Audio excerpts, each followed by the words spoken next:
de tenir la main de l'autre pour aimer le temps qui passe.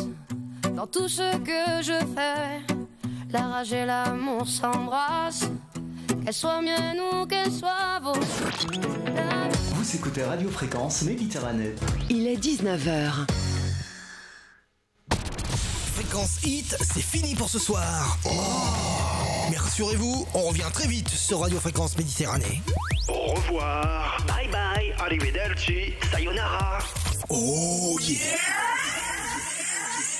Tout le monde en parle. L'émission qui va à la découverte des acteurs locaux du bassin menthonnais. Association artisans, artistes, commerçants. Au micro de Jean-Luc sur Radio Fréquence Méditerranée. 1 heure d'interview pour découvrir la richesse du tissu local. 1 heure d'interview sur la radio de la Riviera française. Radio Fréquence Méditerranée. Association artistes, artisans, commerçants ont la parole sur Radio Fréquence Méditerranée. Retrouvez l'interview du jour, retrouvez l'instant où vous avez la parole sur Fréquence Méditerranée.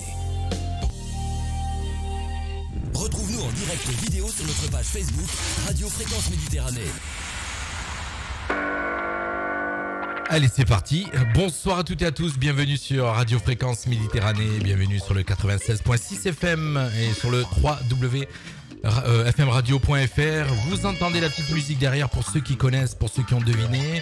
Oh, c'est très très ancien. C'est le générique du Commissaire Moulin. Pourquoi le Commissaire Moulin ce soir? Parce que ce soir on reçoit un ancien policier, monsieur André Monneret. Bonsoir André. Bonsoir Jean-Luc. Voilà, André, il faut qu'il parle plus près du micro, qu'on l'entende très très bien. Voilà, on y avait dit pourtant avant l'émission, hein, mais il est court. On l'avait briefé. Donc André Monneret, oui, donc on va vous le présenter. André Monneret est conseiller municipal, retraité de la police nationale, intervenant auprès de la sécurité routière, carrossier dans sa jeunesse chez la Régie Renault, puis devient CRS, puis intègre la police urbaine, puis la BAC. Dans ses romans, on va parler de romans ce soir, mais juste avant, j'ai oublié de présenter mon ami Jimmy. Tu vois, comme quoi j'ai fait une bêtise d'entrée, j'ai oublié de te présenter. Pas grave, on rebondit, c'est du direct. Et comme je l'ai dit, on reçoit ce soir un auteur de romans. Et dans ses romans, il relate ses souvenirs professionnels et notamment sa partie sur les résultats des suites judiciaires qui sont souvent très loin des attentes escomptées dans l'intérêt général de la société, on va dire entre guillemets. Vous avez bien compris que ce soir, on va ouvrir souvent des guillemets dans cette émission, vous allez comprendre pourquoi.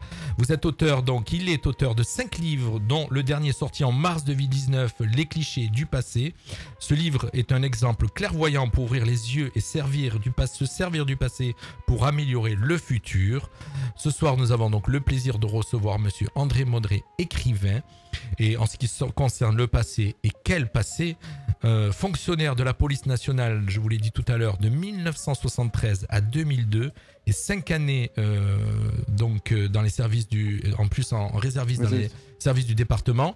Est-ce que, pour se présenter André, vous pouvez nous parler déjà de votre passé policier qui va amener à tout ce que vous avez écrit derrière? Pourquoi j'ai écrit les livres?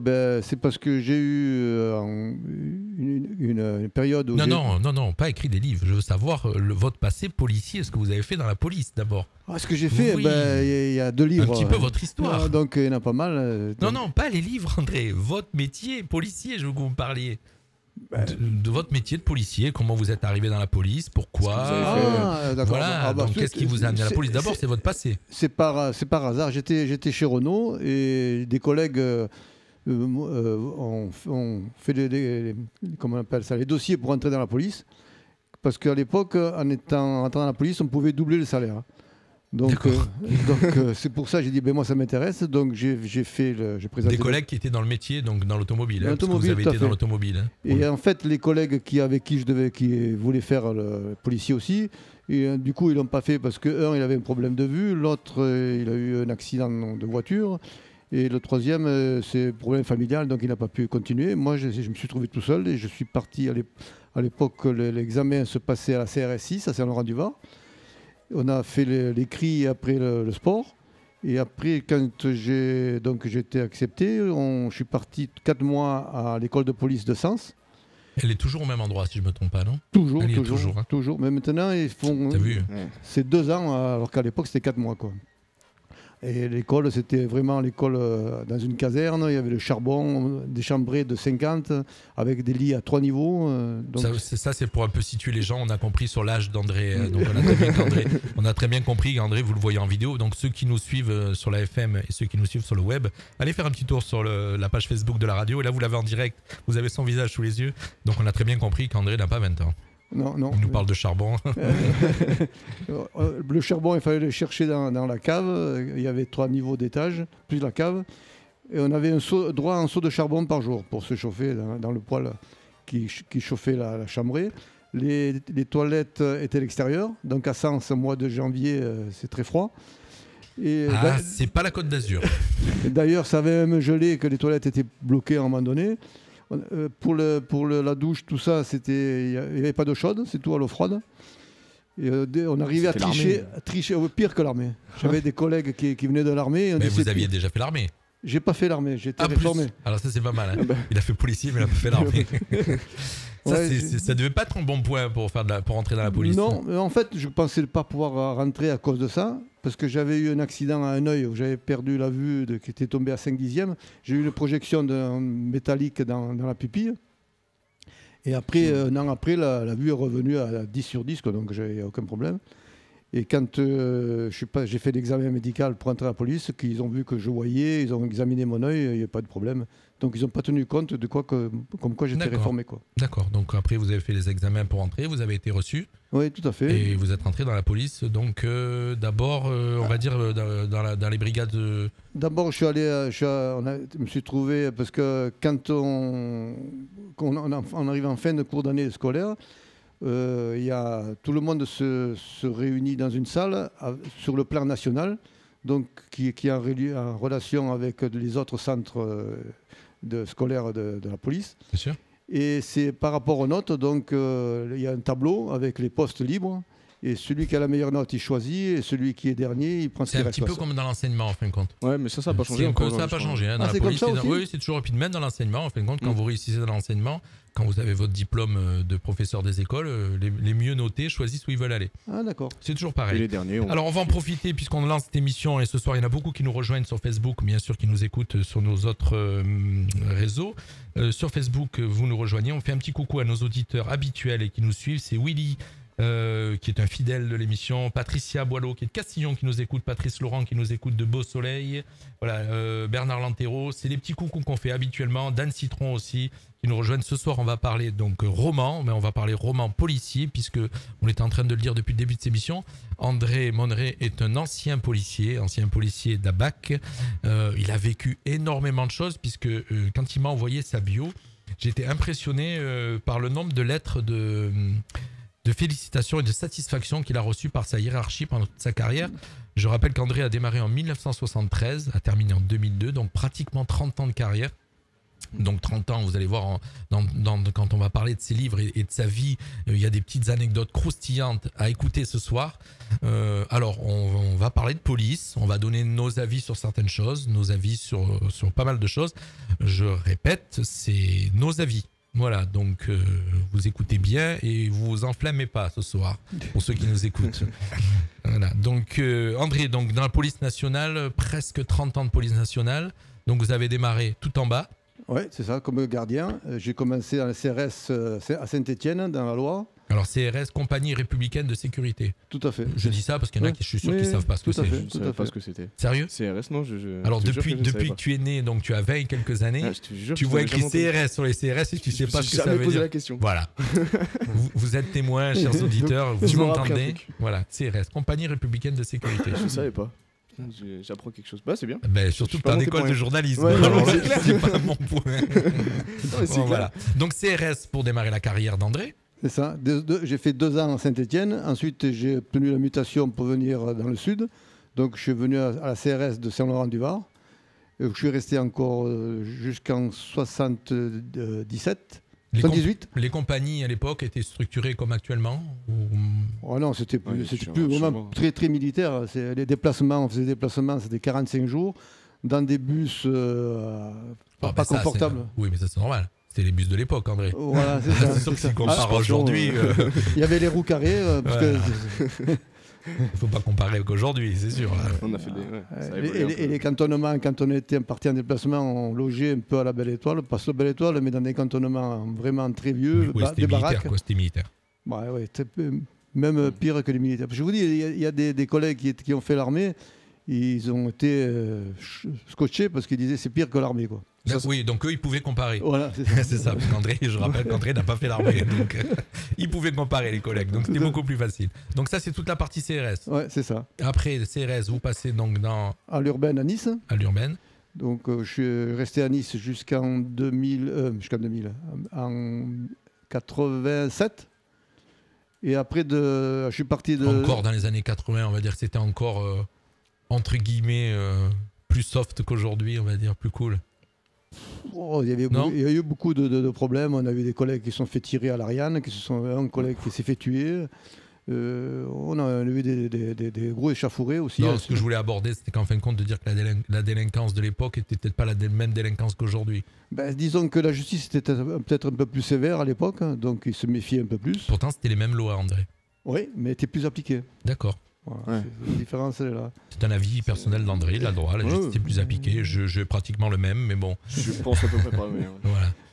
Donc oui, en fin de compte, la comparaison, on a eu pas mal de petites comparaisons avant, quand on a préparé l'émission, qu'on s'est vu tout à l'heure en antenne et on discutait. Et c'est vrai qu'on va y venir sur les livres que vous avez écrits d'ailleurs, sur les 2 premiers.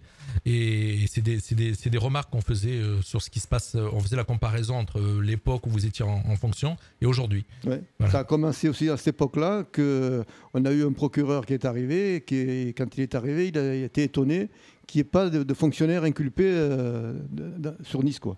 Il trouvait ça anormal.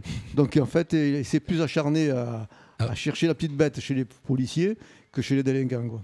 Oh, ça n'a pas l'impression d'avoir beaucoup changé. Hein. Ça, je pense pas. C'est marrant, c'est encore ça n'a pas changé. Donc, on a eu un cas aussi, un procureur, enfin un juge plutôt, qui était assez laxiste. Et un jour, il se fait voler sa voiture. Donc il est en colère, forcément. Et dans la journée, les collègues emmènent un voleur de voiture. Alors que chaque fois qu'ils emmènent un voleur, il appelait ça pour un vol de voiture, c'est banal, il le laissait partir. Et là, par contre, il a mis directement à la prison d'arrêt de Nice, quoi. Parce que s'il avait volé sa voiture. C'était pas lui, c'était pas. Mais ah d'accord. Ah oui, du coup, comme on y venait d'y voler sa voiture, c'était les représailles. Il voulait se venger. C'était les représailles. Voilà. Donc voilà, ça c'est la partie. Donc après police. Et ça a commencé urbaine. là, quoi. Voilà, c'est ça. Donc police urbaine pendant pas mal d'années, et puis après vous avez intégré donc la BAC. Après, je suis parti à Cagnes-sur-Mer. Donc Cagnes-sur-Mer, oui. Donc vous avez quitté Nice. J'ai quitté Nice. Cagnes-sur-Mer, j'étais à l'époque la BAC n'existait pas. On appelait ça la BSNVP, Brigade de surveillance nocturne de voie publique. C'est plus court aujourd'hui, c'est beaucoup plus facile. C'est beaucoup plus facile. Mais avec moins de moyens que la BAC actuellement, parce qu'à l'époque, on travaillait avec rien. On avait une 4L, on travaillait avec une 4L, avec le capot attaché. J'aime bien parce que André fait les comparaisons avec aujourd'hui. Mais André, à l'époque, il n'y avait que des 4L. C'est vrai que j'en ai même pas vu une. Si, j'en ai vu une dans ma vie quand même. Mais... C'est marrant avec le JB qui est tout jeune et qu'on parle de choses qu'il a l'impression de découvrir. Ah, pour moi, ça remonte un peu. Enfin, je n'ai même pas connu. Oui, non, t'as pas connu. C'est comme dans la radio, André, pardon, je coupe, mais dans la radio, on a des vinyles derrière et il n'a pas connu les vinyles. Les vinyles, pourtant ça revient à la mode. Ça revient à la mode, mais il n'a pas connu.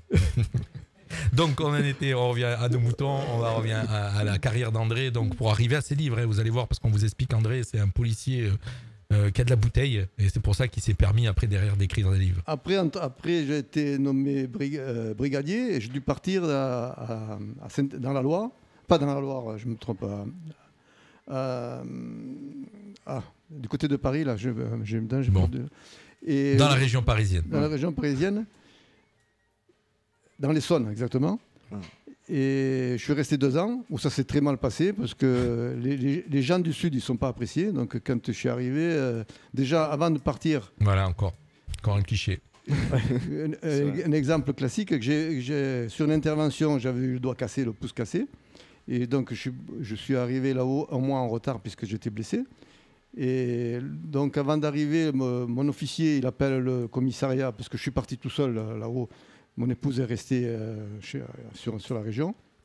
Ça me fait penser au film quand il part dans le Nord. Il est parti dans le Nord. Oui, c'est ça. Et quand il appelle le commissariat, donc il m'a demandé si j'avais trouvé un logement. J'ai dit, moi, je partirai 3 jours avant et puis je me débrouillerai sur place puisque je suis tout seul. Et il m'a dit, il ne voulait pas que j'appelle le commissariat, peut-être qu'ils peuvent vous trouver quelque chose. Donc il appelle, il me donne, à l'époque on avait le téléphone avec l'écouteur qu'on pouvait écouter indépendamment. Vous savez, Oui, maintenant on a un bouton. Voilà. Voilà. Avant, il y avait le téléphone à cadran et un écouteur qu'on pouvait mettre à côté. Il me le passe, et donc il tombe sur un officier du secteur. Et le gars, il dit, de toute façon, qu'ils se débrouillent, nous, les gens du Sud, on ne peut pas compter sur eux, c'est pas notre problème. Ah oui, carrément. Ah, voilà. Déjà, ça plantait le décor. Alors, suite à ça, il me dit, je connais le commandant de la CRS à côté, peut-être qu'eux peuvent vous loger. Donc il appelle et il tombe sur un responsable qui lui dit, mais il n'y a pas de souci, qu'il monte, on se débrouillera, on le logera. Donc là, j'ai été logé gratuitement dans une chambrée. Mais ça n'a pas plu au commissariat où j'étais, parce qu'il y avait 2 officiers qui avaient demandé à la CRS, on leur a refusé. Et quand ils ont su ça, ils ont écrit au groupement des CRS en disant qu'on leur avait refusé à eux. Quelle solidarité, bravo. Voilà. Voilà. Du coup, moi j'ai été éjecté, on m'a jeté. Il fallait que je quitte la chambre rapidement, que je me débrouille à trouver un logement. Après, ils m'ont cherché des noises. Donc ça, c'est alors, on va résumer la partie. Ça, c'est quand vous êtes parti donc dans la région l'Essonne, Corbeil. C'est ça. Du côté de Massy. Du côté de Massy, voilà. Donc l'Essonne, ça c'est toute la partie. Après, vous revenez sur Cagnes-sur-Mer. Ben, je reviens parce qu'en fait, ils m'ont tellement cherché des noises que le logeur où j'étais, ils sont même allés le trouver en disant de se méfier de moi, que je risquais pas de payer. Donc j'ai écrit au ministère. C'est incroyable, le gars il est de la police, il va dans la police. ça prouve une mentalité de l'époque aussi peut-être. Je ne sais pas, je ne peux pas parler d'aujourd'hui, on ne sait pas. Bon, on sait pas parce qu'on n'a personne autour de la table ce soir. J'ai écrit au ministère, j'ai fait des interventions, et puis comme ils me cherchaient des noises, finalement j'ai fait une dépression et je suis retourné donc, en maladie chez moi. Et au bout de 7 mois, je remonte. Et quand je remonte, le responsable qui avait sur place, le chef de bord, quoi, il me dit, ils attendent que ça pour te planter, ils attendaient que tu reviennes. Donc il m'envoie, et 2 jours après, je suis convoqué chez l'officier, il me dit, il faut que vous me rendiez votre arme. Ah bon, pourquoi ? Parce que vous avez été arrêté pour dépression, donc c'est possible. Ah oui, ça c'est classique dans la police. Voilà. Donc il me dit, vous allez rester, donc j'ai dit que je ne pourrais plus sortir sur la République. Il me dit, vous resterez au poste comme chef de poste. Et vous ne sortirez pas dehors. J'ai dit, mais au poste, je suis le responsable des armes, comment on va faire ? Donc il m'a dit, voilà. On va vous mettre stagiaire. Incohérence, voilà, stagiaire. Voilà. Okay. Bon, donc suite à ça, j'étais chez le médecin, et entre-temps, suite à ces affaires-là, j'ai été muté hors cadre à Cagnes-sur-Mer. Je me suis retrouvé. Donc là, ça ne leur a pas plu, mais du coup, je suis revenu à Cagnes-sur-Mer. Alors, on va passer cette partie, donc carrière qui a été un peu chaotique, voilà, jusqu'à temps qu'après vous intégrez la BAC. Oui, c'est ça. Donc ça, c'est en 1987, 88 91, beaucoup plus tard. Donc vous intégrez la BAC et la BAC de Cagnes-sur-Mer. C'est ça. Voilà. C'est ça. Et donc vous avez été toute la fin de 91 à 2002, BAC sur Cagnes-sur-Mer. C'est ça, le responsable de la BAC de Cagnes-sur-Mer. Et vous êtes responsable de la BAC à Cagnes-sur-Mer. C'est bien pour quelqu'un qui a été dépressif, il est quand même responsable derrière la BAC. C'est pas mal. Donc pour la petite anecdote, quand je suis revenu à Cagnes, donc j'ai été convoqué par le médecin de Nice, puisque par rapport à ce que j'ai eu, qui n'était pas au courant que j'étais revenu. Il y a plein d'anecdotes ce soir, vous allez voir André. Et j'explique, j'ai dit, mais j'ai le problème, l'arme, ils m'ont dit que j'ai pas droit. Il me dit, écoutez, j'ai compris la situation, vous gardez l'arme, vous dites rien à personne, et s'il y a un souci, qui m'appelle. Voilà. Ok, alors on a plein de gens qui nous écoutent, qui commencent à mettre des messages assez longs, dont Doudou Rousseau. Bonsoir monsieur, très joli sujet, et il parle de la justice qui est malheureusement, voilà, on va en parler tout à l'heure, de justice qui est beaucoup plus laxiste. Donc restez avec nous ce soir, partagez l'émission, et puis merci, mettez vos commentaires, mais si possible plus courts, comme ça je pourrais les lire, parce que là c'est vraiment, il a déjà mis un roman. On va parler roman d'ailleurs ce soir, Jimmy, avec André. Donc toute cette partie de policier, donc on a planté le décor. On sait que donc André a été policier pendant pratiquement 30 ans de sa vie. Donc pendant cette période de 30 ans, il a vu énormément de choses. Il a vécu énormément de choses. Donc dans sa bio, pareil, tout à l'heure je vous disais, il m'a envoyé donc tout un lot de lettres de satisfaction de sa hiérarchie, et surtout aussi énormément d'articles de journaux de l'époque où il y a eu des arrestations, il y a eu des faits divers, et donc André est lié avec ces faits divers, avec ces arrestations, puisque c'est sa carrière, ce que j'ai pu découvrir. Alors je les ai parcourus, mais j'ai vu qu'il y en avait pas mal, et il y avait des faits que je me suis rappelé. puisque j'ai quand même 56 ans, donc il y a des faits que je me suis rappelé.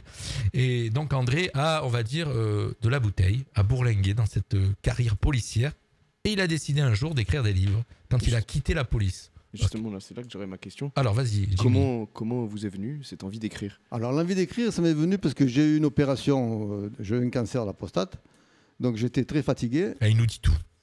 Ouais, il n'y a pas de secret. Oh, il nous dit ça qui est beau. Et ma fille m'a fait cadeau d'un livre sur un policier qui a fait un livre sur la BAC sur Paris. Et quand j'ai commencé à lire son livre, je me suis dit, mais ce que moi j'ai fait, je pense que je peux faire mieux. Donc je me suis mis à écrire. Quand j'ai écrit 4 pages... Il y avait encore de petites rivalités de Paris, tu vois, et le Nord et sud. sud. Tu vois, le sud. Il a dit, je peux faire mieux. Donc j'ai bien enregistré ce qu'il a dit. Quand je dis je peux faire mieux, je veux dire je peux en raconter plus. D'accord. Et donc, je me suis mis à écrire 4 pages, et puis j'ai dit, mais jamais j'arriverai à écrire un livre. Quoi. Et finalement, je me suis replongé dans mes archives que j'ai retrouvées, mes mémoires, j'ai pris des notes, et du coup, j'ai sorti 2 livres. Donc, on va en parler. Donc, 2 livres. On va pas tout dire. Jimmy, tu as ta réponse? Oui, tu mets un petit peu plus. Donc, il n'a pas sorti que 2 livres. Hein. On va en parler d'ailleurs de ces livres ce soir. Il a sorti à ce jour 5 livres. On a sorti donc les 2 premiers et on va aborder ce sujet de suite. Et donc là, ça plante le décor de l'écriture d'André et de son personnage. Il a écrit comme premier livre, j'aime bien le titre, Flic fonctionnaire ou fonctionnaire flic, les aléas de policiers de terrain que je montre à l'antenne. Donc comme ça, après, vous pourrez bien sûr les demander. Et c'est un roman assez... un roman, c'est pas un roman là. Non, là, c'est de l'autobiographie. Donc il a écrit un tome 1 et un tome 2 qui est sorti un peu plus tard. L'année suivante. Alors j'ai remarqué que vous les sortiez tous au mois de mars. Ouais, vous m'expliquerez pourquoi tout à l'heure. Je ne sais pas, non, c'est par un hasard. Ah ben ils sortent tous au mois de mars. Et le deuxième, donc toujours pareil, flic ou fonctionnaire flic, les aléas d'un policier de terrain. Et là, c'est vraiment son histoire de la BAC. Donc c'est du vécu. Je les ai parcourus et surtout, non, j'ai pas parcouru puisque je dis des bêtises, je les avais pas. Mais j'ai lu les anecdotes que André m'a écrit sur sa bio. On vous dira tout à l'heure où trouver ces livres et où les acheter, mais vous allez voir, si vous avez vraiment envie de vivre ces années 80 de police de l'époque, vous allez acheter ces livres et vous allez voir, vous allez retomber. C'est pour ça que j'ai mis tout à l'heure Commissaire Moulin. Ça va vous rappeler un petit peu des souvenirs. Et donc, il a écrit 5 titres, donc les 2 que je viens de vous présenter. En 2017, il a écrit un titre qui s'appelle Songe. On va en parler. En 2018, La Loi de l'ombre, donc édition Pays rêvé, un thriller, un roman. Alors là, donc, Songe, c'est un roman. Oui. D'accord. Donc là, on sort de la période autobiographique. En 2018, donc, il écrit La Loi de l'ombre. Ça, c'est un thriller aussi, roman d'action qui importe le lecteur, comme vous avez noté, hein, dans un rythme infernal et le tient en haleine jusqu'à la fin de l'histoire. Donc c'est pour ça donne vraiment envie de le lire. Et donc là, donc on bascule dans la période roman. Et le dernier que vous avez monté tout à l'heure, donc là c'est très rapide à lire. Ouais. C'est celui qui est sorti en mars 2019. Les clichés du passé, je montre à la caméra, voilà, les clichés du passé. Et donc là, c'est en fin de compte tous des clichés qu'on a sur des anecdotes, des citations, toujours en rapport avec la police. Oui, pas que la police, mais en général, que la société ne se sert pas du passé pour modifier l'avenir. On refait toujours les mêmes erreurs. Voilà, surtout que ce livre-là, c'est ce que vous disiez, c'est pour aider à pas répéter les mêmes erreurs en se servant du passé. C'est ça. Donc on va parler des 2 premiers livres, Flic fonctionnaire ou fonctionnaire flic, puisque le dernier est petit, on y viendra tout à l'heure. Le titre est spécial d'ailleurs. Ouais, le titre il balance un petit peu quand même, je trouve. Non oui, parce que le premier livre il est un peu chaud. Le titre est déjà. Parce que comme on dit que les fonctionnaires ils font pas grand chose, donc c'est pour ça que je dis on est fonctionnaire et flic. Il y a 2 façons de voir. On peut être flic fonctionnaire ou fonctionnaire flic. Donc si on est un fonctionnaire en tenant le terme fonctionnaire comme on a l'habitude d'employer, c'est un flic qui se laisse vivre. Et on peut être flic dans la fonction de fonctionnaire. Alors c'est un livre, une autobiographie qui parle un petit peu de tous vos aléas que vous avez vécus sur le terrain en tant que policier, donc beaucoup d'histoires vraies, histoires vécues, dont certaines anecdotes. Et tout à l'heure on parlait un petit peu aussi de ce côté. Il y a une anecdote qui vous avez notée, André, quand vous racontez l'histoire que vous partez, donc pour donner un petit peu dans ce livre d'exemple de ce que vous parlez, quand vous partez sur un cambriolage et qu'on vous dit de faire autre chose. Ah oui, oui. Alors, expliquez un petit peu, donnez l'anecdote. Comme ça, c'est des anecdotes que vous retrouvez dans ce livre, qu'on retrouve. Il y a un vol un cambriolage dans une maison sur les hauteurs de Nice. Et les fonctionnaires s'annoncent pour partir sur le cambrioleur. Donc la BAC, plusieurs équipages de BAC partent sur le cambriolage. Et sur les collines.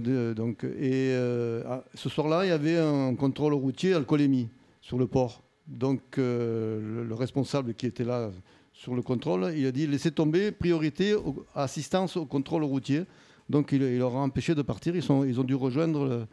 Donc il y a prescription, donc on peut en parler puisqu'il y a prescription. C'est ironique ce que je dis. Donc voilà, donc André, on comprend bien. Partez sur un cambriolage, il reçoit. Donc non, vous partez plus sur le cambriolage, vous allez sur le contrôle routier.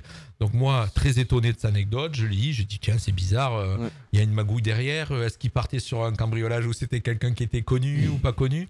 Eh ben non, c'était mieux que ça. André m'a dit pourquoi. Donc André, je vous laisse. C'est un contrôle sur l'alcoolémie. Donc l'alcoolémie actuellement, déjà à ce moment-là. C'est prioritaire pour la sécurité des gens. Et si les gens ils ne respectent pas le contrôle de police, parce que la BAC, elle se mettait en protection si le gars se sauve pour pouvoir le poursuivre, quoi. Voilà, donc, alors il va pas jusqu'au bout parce qu'il m'a pas dit tout ça tout à l'heure. Il m'a dit aussi c'est parce qu'en fin de compte les contrôles d'alcoolémie rapportaient beaucoup plus d'argent, ça faisait du chiffre. Ça fait du chiffre. Il fallait faire du chiffre. Et c'est plus simple dans les procédures. D'accord. Voilà, donc chers amis de la fonction publique, c'est pas méchant ce qu'on dit, hein, on parle d'une époque. Donc on ne sait pas aujourd'hui si cette époque existe toujours, puisque on n'a personne autour de la table de policiers en fonction. Et si on a des policiers en fonction qui nous écoutent ce soir, s'ils ont envie de mettre un message, on les citera pas, s'ils veulent parler de ce qui se passe actuellement.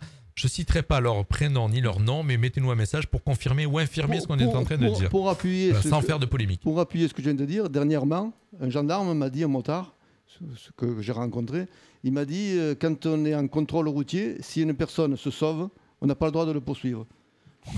On peut juste le poursuivre si on est en train de rouler et qu'on lui fait signe qu'il ne s'arrête pas, là on peut le poursuivre.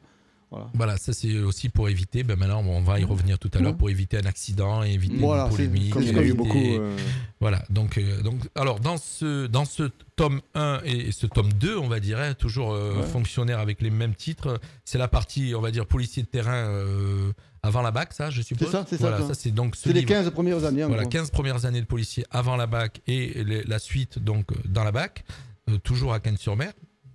Puisque c'est une partie dans le sud qui est fait. Donc toujours des histoires, des anecdotes, tout ce que vous avez vécu sur le terrain, donc c'est assez croustillant. Donc n'hésitez pas si vous avez un peu vivre. Et si vous êtes policier et que vous avez envie de se dire tiens, comment ça se passait dans les années 80, achetez les livres d'André et vous allez voir, vous allez passer un bon moment. C'est aussi le but de le recevoir ce soir, c'est pour le faire un peu mieux connaître, puisque André a été tapé à des portes de journaux, de radio, et puis comme d'habitude, quand ça rapporte rien, que c'est pas commercial, on ne prend pas les gens, on les invite pas. Et comme nous, on n'est pas une radio commerciale, on vous invite.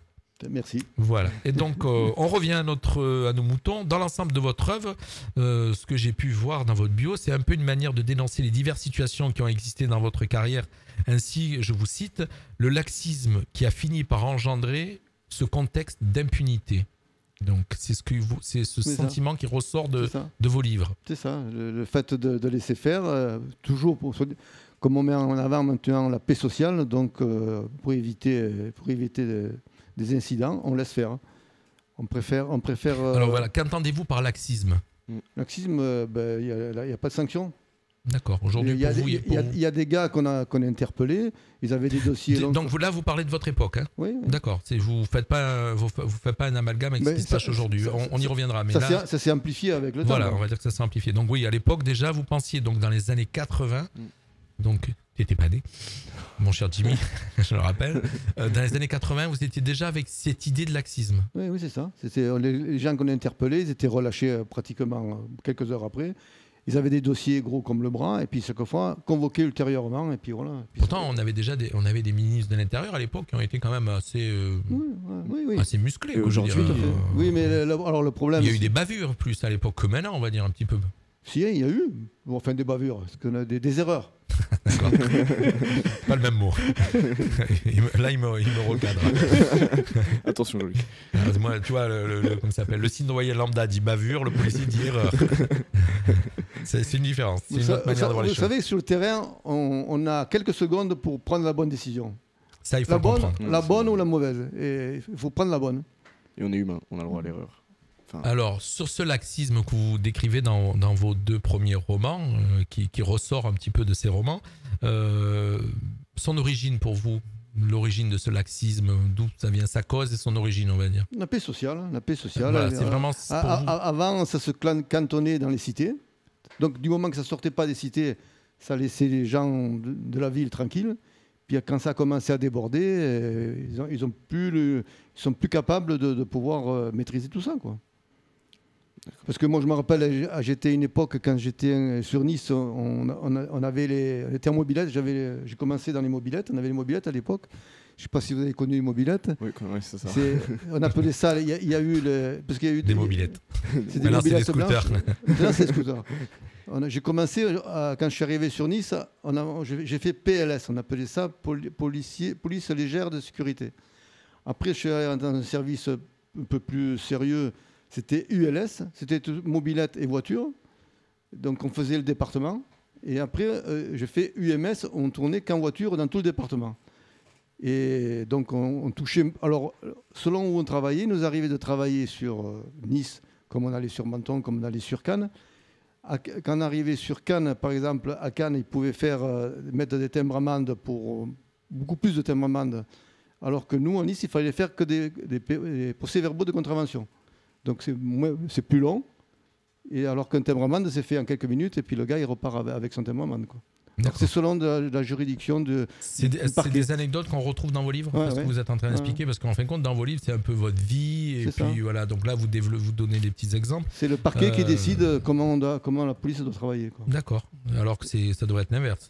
Normalement, c'est censé être. National. Ouais, d'accord. Non, mais on est à disposition du parquet, c'est le parquet qui donne la directive, quoi. D'accord. Et pour vous, aujourd'hui, la police, elle a moins de pouvoir ou plus de pouvoir qu'à l'époque ? Moins de pouvoir, parce que c'est de plus en plus. Les policiers sont de plus en plus policiers, quoi. D'accord. Okay. Ça veut dire quoi alors là, ce que vous venez de dire, André, sont de plus en plus policiers. Policiers. Ah, policiers, j'ai oui, pas entendu. J'ai entendu policiers. Donc c'est plus contrôlé, si vous voulez. D'accord. On leur demande toujours des comptes. C'est pour ça qu'on leur met les caméras. On n'a plus confiance aux policiers. On a plus confiance aux gens qui se font agresser, quoi. Aux délinquants. Voilà, donc voilà, c'est un peu ce que vous voulez dire dans votre citation tout à l'heure, quand vous aviez noté dans votre bio le laxisme qui a fini par engendrer ce contexte d'impunité. C'est ça, en fait. Il faut toujours se justifier, surtout. Il suffit que la personne fasse un courrier ou réclame. Là, on vous demande des comptes, alors que ce qu'on va raconter, on l'a déjà mis sur le procès verbal. Sur le procès verbal. Oui, donc la parole du policier, on a l'impression que c'est les années qui sont arrivées, ça s'est accentué. C'est ça. On a pu le voir, en fin de compte, on a pu le voir avec, malheureusement, avec l'épisode des Gilets jaunes, avec tout ce qui s'est passé, même s'il y en a qui ont débordé, je veux dire, on va pas dire tout le monde est blanc et tout le monde est noir. Il y en a qui ont débordé, comme tout le monde. Mais à la base, il faut quand même se dire que c'est des êtres humains. Et qu'un être humain, quand il est agressé, 1 fois, 2 fois, 3 fois, je connais très peu de personnes, quand on leur tire une claque, qui tendent l'autre joue. Moi, je connais pas. Moi, personne, ça marche pas. Jimmy, non. Pour toi non plus. André, je pense non plus. Non, André, il était policier, donc je pense. Il y a eu un policier à Nice qui s'occupait d'un garde à vue. Et le garde à vue lui a craché la figure. Donc, en retour, il lui a donné une claque. Le garde à vue a déposé plainte et le policier a été suspendu pendant 1 an. Non, pour une claque. Ouais. Et on lui a dit, estimez-vous heureux qu'on ne vous révoque pas. C'est incroyable. Pour violence sur un garde à vue. Alors c'est marrant parce que tout à l'heure quelqu'un mettait un petit commentaire en me disant c'est pareil dans l'éducation nationale, chez les profs. C'est possible que ça soit ma mère. Oui, mais je ne crois pas que ce soit vraiment possible que ce soit pareil. C'était pas sur ce sujet, mais chez les profs, ils sont un peu plus... il y a un peu plus l'omerta quand même. Oui, c'est voilà sûr. Ce que je veux dire. Il y a un peu plus l'omerta. C'est moins filmé, surtout. C'est mon avis personnel. Les réseaux, c'est les réseaux qui abusent. On voit des policiers des fois faire certaines choses hors contexte, et du coup, c'est pris hors contexte. Oui, c'est ça. C'est-à-dire, disons qu'on ne voit pas le cadre entier de l'affaire.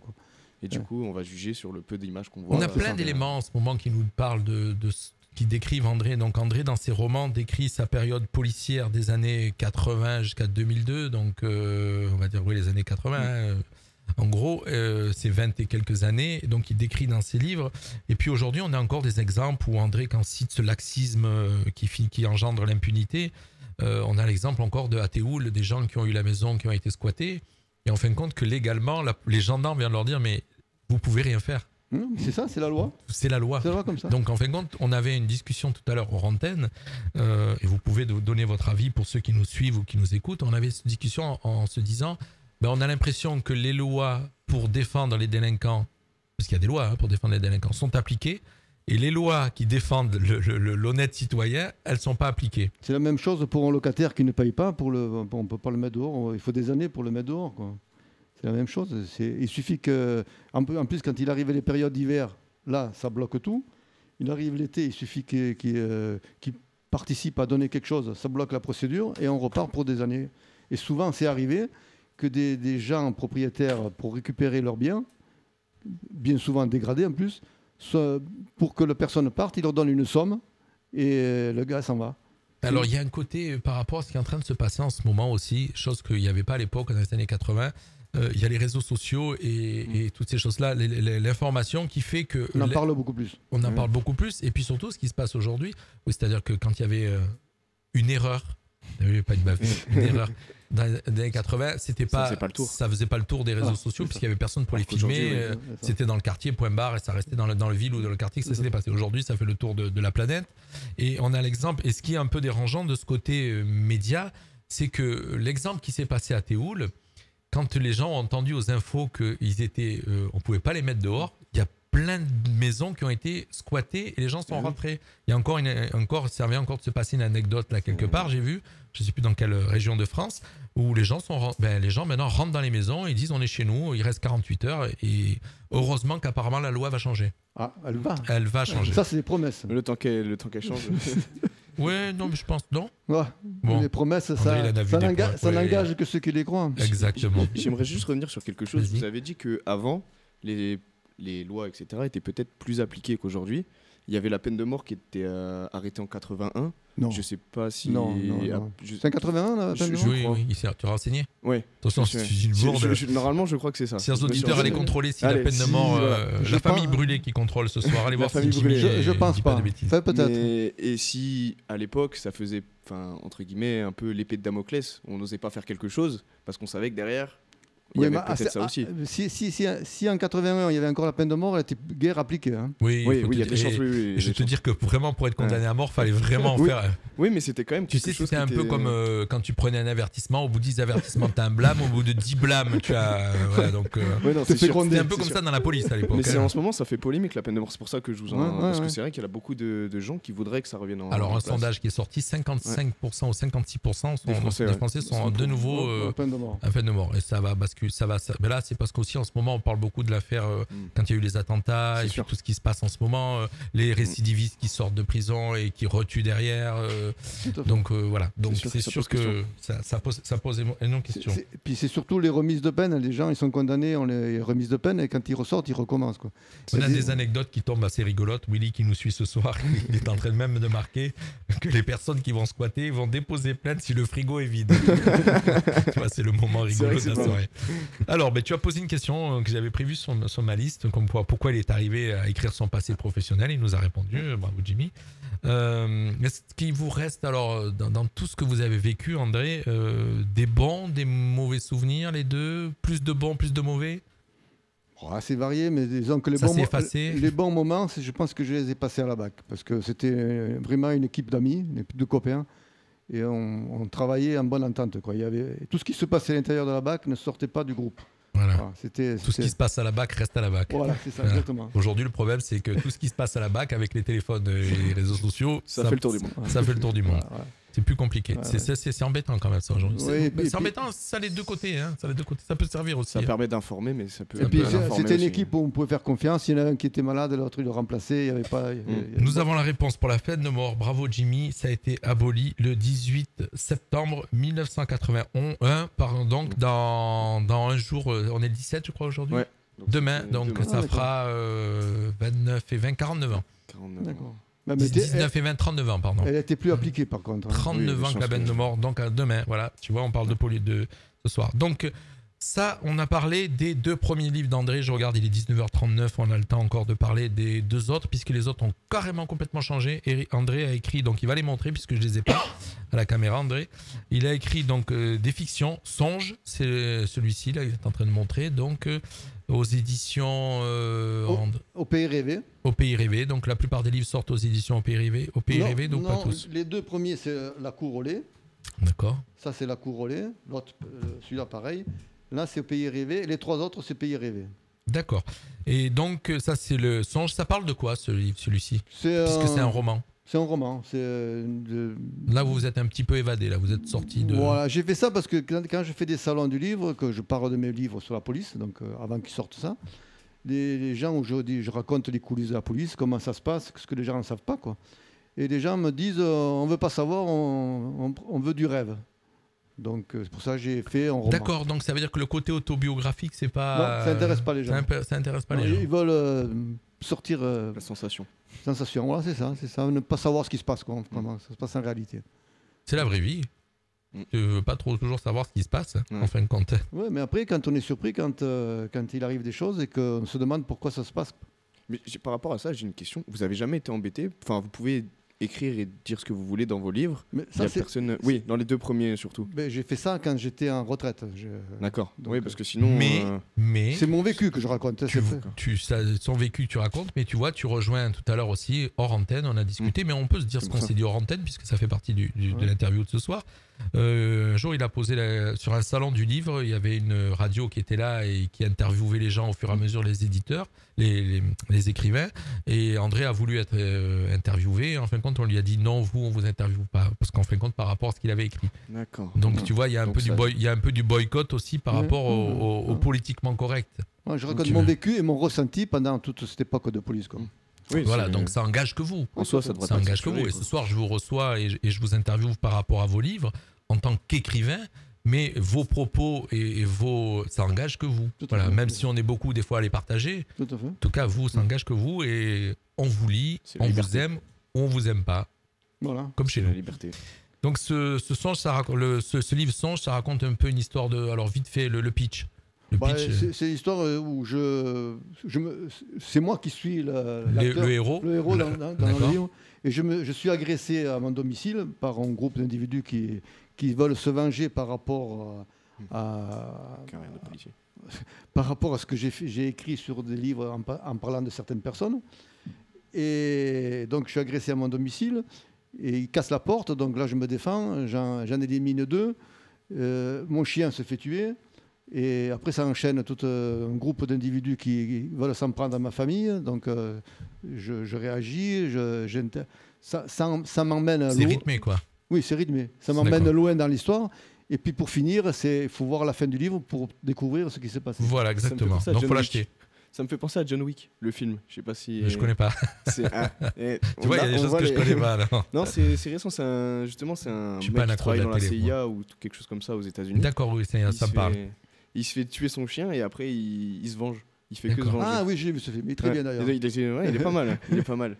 Et du coup, ça m'a fait penser à ça. C'est un peu genre. Et ça emmène à beaucoup de situations. À la sauce Cagnes-sur-Mer. À la sauce, pardon, je dirais mieux, à la Colle-sur-Loup, puisque André maintenant habite la Colle-sur-Loup. André, on n'en a pas parlé tout à l'heure, elle est hors caméra, mais son épouse est là avec lui ce soir. Elle l'accompagne, il n'est pas venu tout seul. On lui fait un petit clin d'œil. Donc ça, c'est ce roman. On écrit après derrière un autre qui sort un an après. Non, je dis bêtises. Un an après. Ouais. Tous les 1 an, en fin de compte. Hein. Ouais, en fait, c'est parce que j'écris plutôt la nuit. Et l'hiver, c'est plus facile que l'été, quoi. D'accord, ouais. Plus de nuit. L'été, non, mais c'est pas ça. C'est que l'été, on a plus envie d'être dehors, de sortir, d'aller dehors avec les amis. Donc, on laisse un petit peu ce côté-là de côté. Puis l'hiver, on reste à la maison, on bouge un peu moins. Donc, voilà. Donc, on s'occupe et on écrit pour les écrivains. On a reçu pas mal d'écrivains ici sur cette radio. Tiens, vous avez un petit coucou qui regarde ce soir d'Eliane Vassalo qui est en train de regarder. Et vous lui faites aussi un petit coucou parce que vous la connaissez très bien. Voilà. Bisous. On a reçu des écrivains, Bernard Laboureau, Philippe Panot, qui est venu aussi. C'est des écrivains mentonnais, pareil, locaux, qu'on a reçus, qui nous ont présenté leur œuvre. Et ce soir, c'est la vôtre, André, qu'on présente. Et vous écrivez donc un 4e livre qui s'appelle La loi de l'ombre. Et celui-ci, il parle de quoi alors? Un roman encore, un thriller? Pareil, alors c'est une histoire. Donc là, je me trouve dans un salon du livre et je suis témoin d'une agression. Et ça m'emmène. Parce qu'en fait, les agresseurs, ils passent dans le salon pour éliminer un gars, où je suis témoin. Et donc, quand ils ont su qu'il y a eu des témoins dans le salon, ils s'en prennent à la table aux deux autres témoins qui étaient avec moi. Donc, comme je me trouve le troisième, je commence à me méfier. Et c'est moi qui mène l'enquête de ma manière, et je retrouve les gars et que j'élimine, quoi. Enfin, c'est pas moi le héros là cette fois-ci. C'est un autre héros celui-là. Ouais. Oui, mais c'est marrant. Alors, est-ce que c'est des romans? Donc ça, c'est du roman carrément, c'est du thriller, c'est de la fiction. Mais est-ce que ça s'est un peu inspiré de quelque chose que vous avez vécu dans votre carrière, ça me fait penser des faits divers que vous avez vécu? Au film qui se passait à l'époque des années 80, comment il s'appelait ça, américain. Il se venge parce qu'il se fait agresser chez lui par sa famille. Donc après, c'est pas avec Charles Bronson? Ouais, Bronson. Voilà. Donc, mais je me rappelle plus. Je sais plus le titre. Je sais plus. Le justicier. Voilà, le justicier avec Charles Bronson. C'est ça. C'est un peu ce genre-là, quoi. Je rigole, j'aime bien parce que tout à l'heure il a parlé de John Wick, je savais pas ce que c'était. Donc moi j'y parle de Charles Bronson, c'est les années 80, c'est pas ce que c'est non plus. C'est rigolo. C'est rigolo ce contraste qu'on a tous les deux d'anciens et de jeunes dans notre émission. Et en fait, dans l'histoire de Justicier, ça se passe donc dans les années 70-80. Et ce qui s'est passé à cette époque-là aux États-Unis arrive chez nous actuellement, avec le retard. Parce qu'il y avait beaucoup de problèmes déjà d'agression dans les cités, des gens qui se faisaient agresser. Donc ils sont arrivés des gens à s'armer, à se défendre. Et je crains qu'on arrive à ce genre de situation actuellement. Alors on a juste la chance, c'est qu'en France, on n'a pas les mêmes lois qu'aux États-Unis, qui fait qu'on n'a pas l'article 2 américain, c'est l'article 2, comme quoi tu as le droit de rester armé et de te défendre. Mais par contre, les autres, ils ont le droit. Mais voilà, oui, mais c'est ça le problème. Voilà, mais on va arriver après, ça va pile poil coller à la citation. Là-dessus, j'ai une anecdote. Quand c'était dans les années 83, entre 81 et 83, à l'époque, on pouvait acheter des fusils dans les grandes surfaces. C'était en vente libre. Oui, mon père en avait acheté, je me rappelle. Et donc, on est loin de ça aujourd'hui. Ah oui, et ils ont pondu une loi que l'année suivante, ça serait interdit. Donc, pendant un an, on pouvait aller acheter les armes. Les gens des cités, avec des chariots entiers, ils allaient acheter des fusils. Alors pour ceux qui ont connu, qui habitent Menton, donc Eliane Vassalo, tout ça, tous ces Mentonnais qui nous écoutent ce soir et qui connaissent très bien, il y avait une armurerie à l'époque à Menton qui était dans la rue où il y a Little Italy, la pizzeria là. Il y avait une armurerie qui était là, qui était tenue par un Mentonnais. Et effectivement, tu pouvais aller acheter des armes assez facilement. Il n'y avait pas les normes draconiennes qu'il y avait aujourd'hui. Maintenant, on ne peut plus. Maintenant, c'est très compliqué. Donc ça, c'est donc 2 romans autobiographiques. Deux livres autobiographiques, les 2 premiers, donc je rappelle, et on va tous les remonter dans la flic fonctionnaire ou fonctionnaire flic, avec les aléas du policier de terrain, donc un premier tome et un deuxième tome qui parle de la BAC. On vient de parler des 2 livres romans, donc Le Songe et le deuxième c'est La Loi de l'ombre. Et vous avez terminé donc en 2019, donc là vous êtes peut-être en train d'en écrire un nouveau, puisque c'est un par an. Et là c'est Les clichés du passé, c'est le dernier. Il est assez rapide à lire, c'est que des petits clichés, des citations.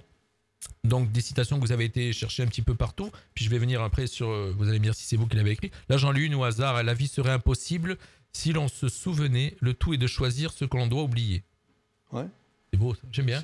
Écoute, tu sais quoi, mais... il faudrait que j'en ai un livre comme ça, André, parce que celui-là j'aime bien. Quand on dit des méchancetés sur quelqu'un, cela se répand partout et c'est impossible à récupérer. De Philippe Néry. Voilà, donc voilà, ce livre, alors on le trouve pareil aux éditions Pays Rêvé. C'est ça. Donc vous allez nous dire tout à l'heure, André, où c'est qu'on peut trouver donc tous ces livres, parce que le but c'est aussi de les acheter. Ouais. Et surtout, vous avez donné une citation, alors je ne sais pas si elle est de vous, je l'ai lue dans votre bio, et c'est ce qui va nous faire terminer cette émission, il nous reste 12 minutes. La liberté, alors écoutez bien chers auditeurs, vous allez me dire ce que vous pensiez aussi de cette citation. La liberté prise comme absolue peut conduire soit à l'anarchie la plus complète, soit à la loi du plus fort, c'est-à-dire la barbarie. Ouais, c'est ça, tout à fait. Voilà, donc cette citation, est-ce qu'elle est de vous, André? Elle est vraiment de vous, celle-là? Ouais. Et donc cette citation, elle est assez violente, on va dire. Oui, tout à fait. Elle est violente comme citation. Et c'est une projection de l'avenir. Et moi, j'ai pensé qu'elle était vraiment d'actualité. Ah ouais, non, mais c'est clair. Elle est vraiment Totalement, parce que j'ai l'impression qu'en France, c'est ce qu'on disait tout à l'heure, on a rebondi plusieurs fois pendant l'émission, de parler de la liberté des gens, les gens qui vont te squatter et qui ont le droit de rester. Donc la liberté prise comme absolue pour conduire à l'anarchie. Et ça résume vraiment ce qui est en train de se passer. Et même sans agresser les gilets jaunes, hein, je veux dire, c'est un des exemples. Là, en France, en fin de compte, on a la liberté de faire ce qui s'est passé, de manifester, mais on en arrive parfois à l'anarchie. Parce qu'après, se greffent sur cette liberté des extrémistes hein, qui viennent casser. Et donc, on a encore ce que vous avez dit tout à l'heure, André, où la police n'intervient pas. Ouais. Pas parce qu'elle ne veut pas, parce qu'elle reçoit des ordres peut-être du politiquement correct. Moi, tout à l'heure, je donnais mon avis personnel et je disais parce que c'est de l'électorat et qu'il faut les brosser dans le sens du poil aussi, malgré tout. Donc, puis la paix sociale. La paix sociale. Alors c'est marrant parce que les pauvres gens qui ont des vitrines cassées, qui ont les voitures brûlées, ça c'est pas bon pour la paix sociale. C'est un mal utile, à un moment donné on disait chez nous, c'est un mal utile parce que ça fait travailler le commerce. Des gens qui se font brûler la voiture, ils vont en acheter une autre. D'accord. Ah, carrément, vous pensez ça? À un moment donné, c'est ce qu'on se disait. Voilà, ça fait travailler. Dans la police, vous pensez ça? D'accord. Entre nous, on disait ça. Oui, c'est vrai que comme celui qui va casser quand il y a des vitrines à refaire, ça fait travailler les vitriers. C'est certain. Bon, à un moment donné, quand il n'y aura plus de commerçants, il n'y aura plus de vitrines à monter et quand il n'y aura plus d'argent, on ne pourra plus racheter de voiture. À une époque où il y avait le vitrier qui passait dans la rue avec les vitres sur le dos, il y avait un gamin qui passait avant lui avec une fronde qui cassait les vitres et l'autre arrivait derrière, vitrier. Ouais. Et c'était le gamin, il touchait son petit billet derrière. Ça. Ouais, en fin de compte, c'est vrai, on s'aperçoit donc de toute cette paix sociale, comme vous disiez, que c'est la loi du plus fort, en fin de compte. C'est ça. Voilà, donc c'est la loi de la minorité et la majorité. C'est-à-dire que s'il y a plus de monde qui casse que la majorité qui est silencieuse, voilà, donc... C'est toujours comme ça. Mais la minorité est violente, la majorité, elle n'est pas violente, elle est pacifique. Oui, c'est vrai. Donc, oui, parce que quand on s'aperçoit certains mouvements, quand on te dit il y a eu 200 000 personnes dans la rue. Oui, mais il y en a 68 millions. Il y en a 67 millions qui n'ont pas bougé. Donc, c'est à nuancer. Donc c'est toujours à nuancer, quoi. Je veux dire. Voilà. Mais par rapport à vos œuvres, est-ce qu'elles ont un objectif précis ou est-ce que vous avez écrit vraiment juste comme ça? J'ai écrit ça pour que les gens essayent de comprendre ce qui se passe, quoi. Parce qu'en fait... pour éclairer un peu la situation, quoi. Votre avis sur, en fait, ce que vous avez écrit dans l'ensemble de vos livres, bon, les romans, c'est peut-être autre chose. Oui, mais c'est... En fin de compte, c'est 3 styles différents. Hein. Deux autobiographies, 2 romans. Et là, en fin de compte, on peut classer ça ni dans roman ni autobiographie. On va dire, en passe-temps, ça. En passe-temps. Voilà, ça, on a ça tranquille. On se lit ça un peu tous les jours. C'est du passe-temps, ça. C'est ça. Des belles citations. Et puis, ça peut servir à les ressortir, quoi. On peut y réfléchir. Nous, on en sort à la radio, des fois, des citations. Bon, elles sont pas aussi calées que ça, mais bon. Donc, si on a fait un petit peu le tour de tout ça, André, moi, je suis très content que vous soyez venu ce soir à la radio. Moi aussi. Madame a eu un compliment tout à l'heure, elle a dit elle a dû endurer. Alors qu'est-ce qu'elle a marqué? On a marqué beaucoup d'admiration pour madame. Cela n'a pas dû être facile tous les jours. Voilà, par rapport au métier d'André. Parce que madame devait des fois se demander si André allait rentrer ou pas, surtout quand on était dans la BAC. Mais alors la différence qu'il y avait avant, c'est que les bandits étaient des bandits. Je crois, ce que j'ai pu lire, entendre, parce que André n'est pas le seul à avoir écrit des romans sur la police ou des autobiographies. Et en fin de compte, tu as souvent ce qui ressort, c'est de dire qu'il y avait un code, d'honneur. Il y avait un code d'honneur entre le banditisme et la police, c'est-à-dire que les bandits respectaient les policiers. C'était un peu le jeu du policier et du bandit, comme quand on était gosse. Qu'aujourd'hui, c'est plus le cas. C'est-à-dire qu'aujourd'hui, le policier tombe dans des embuscades, se fait agresser. Il n'y a plus ni foi ni loi que tu te fais agresser par des enfants qui ont 13 ans, 12 ans, 13 ans, 14 ans dans certains endroits. On ne va pas dire les citer parce que je ne veux pas stigmatiser, surtout pas les citer parce qu'il y en a partout. Des fois, c'est même pas les pires. Des fois, c'est voilà, exactement. Mais c'est-à-dire qu'en fin de compte, aujourd'hui, on s'aperçoit que le policier n'est plus craint. Et ça, c'est triste. Et à l'époque, quand il y avait des interpellations à faire, les gars en question, ils demandaient ce que ce soit la BAC qui les interpelle, parce qu'ils voulaient que ce soit la BAC. Ça, pour eux, c'était une honneur, en fait. D'accord. Est-ce qu'aujourd'hui, dans la police, on a toujours le droit à son libre arbitre? On a toujours le pouvoir de son libre arbitre?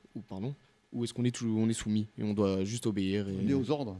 Ouais, né aux donc, ordres. Non, y a plus du tout de- non, tu t'aperçois qu'aujourd'hui, quand tu suis un petit peu toutes les infos et tout ce qui se passe, la police, voilà, ils sont aux ordres, point barre. Ouais.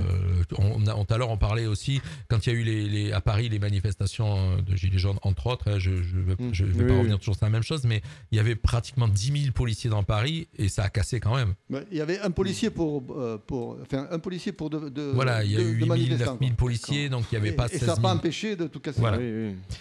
Ok, on a fait le tour donc de toute l'œuvre d'André. Il y en a d'autres qui vont sortir certainement. Mais ça, André m'enverra par mail comme il fait d'habitude et il me contactera pour qu'on puisse en parler à la radio. Ou si on veut acheter vos romans, où c'est qu'on peut les trouver, André? Alors, soit c'est par Internet, soit chez comment on appelle Est-ce que ça, on le trouve dans des boutiques Alors, j'ai vu qu'ils étaient sur Amazon. Oui, sur Amazon, on peut le trouver. Qu'est-ce qui vient de tomber? Il y a eu un bruit, j'ai pas quelqu'un Quelque chose qui vient de tomber. Je sais pas, on a eu un grand bruit dans la radio. On nous attaque peut-être. Ah, Je c'est sais les pas. bandits.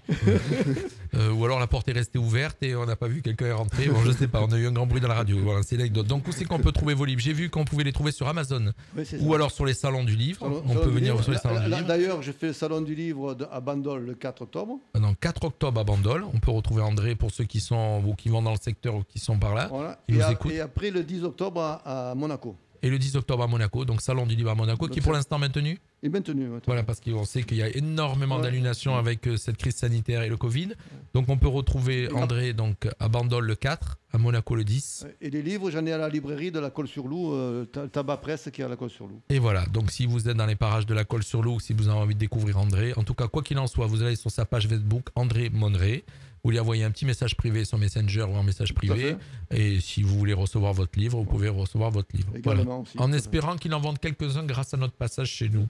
J'espère. Hein, voilà. Ben oui, Ça Bon, fait en tout plaisir. cas, j'espère. même s'il n'en vend pas, il sera passé sur notre radio et on est très fiers de lui avoir donné la parole. Eh bien, merci, parce que ça Voilà. fait plaisir.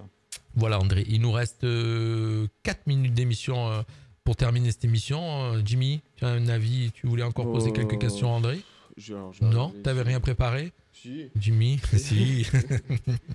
Le truc, c'est qu'on a déjà fait le tour de pas mal On de a choses. fait le tour. hein. Voilà. On a fait le tour de Je pas mal de rappelle choses. qu'on est une radio, le salon du livre, effectivement, à Monaco. Il y a Willy qui est de Monaco. Ah si, ouais. qui- J'ai une dernière question que je n'ai pas.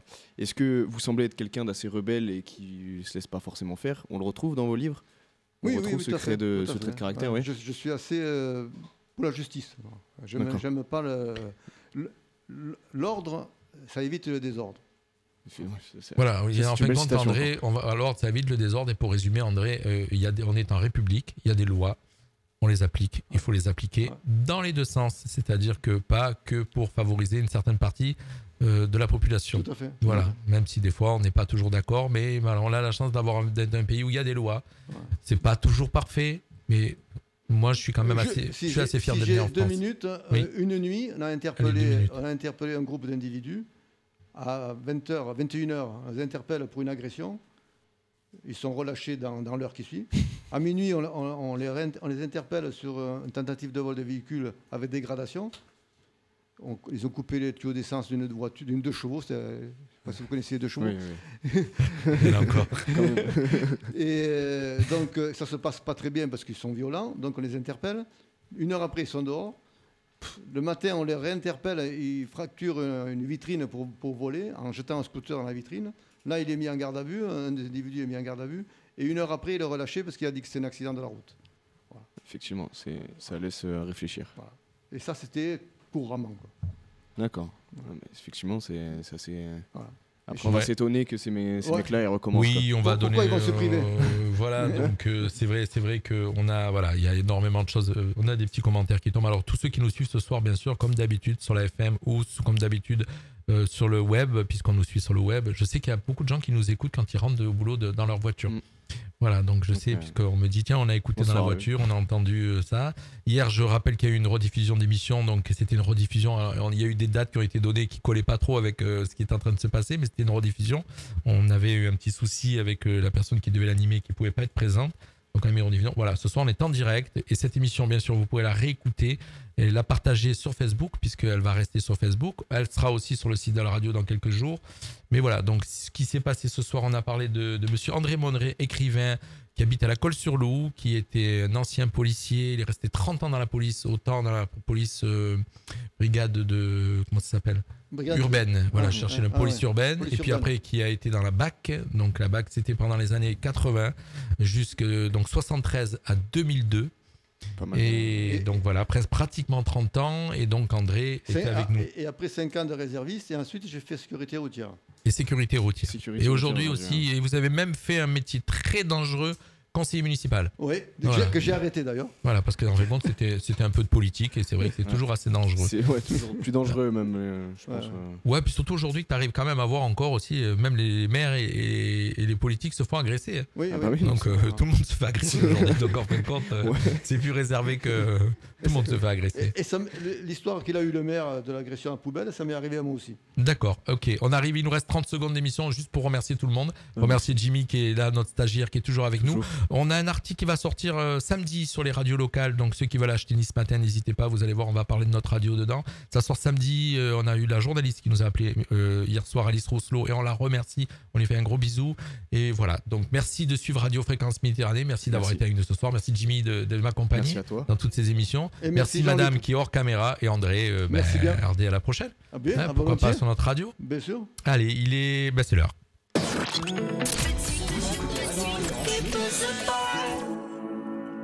My body gotta be where you are. I say nothing's gonna keep us apart. Oh, listen to my body.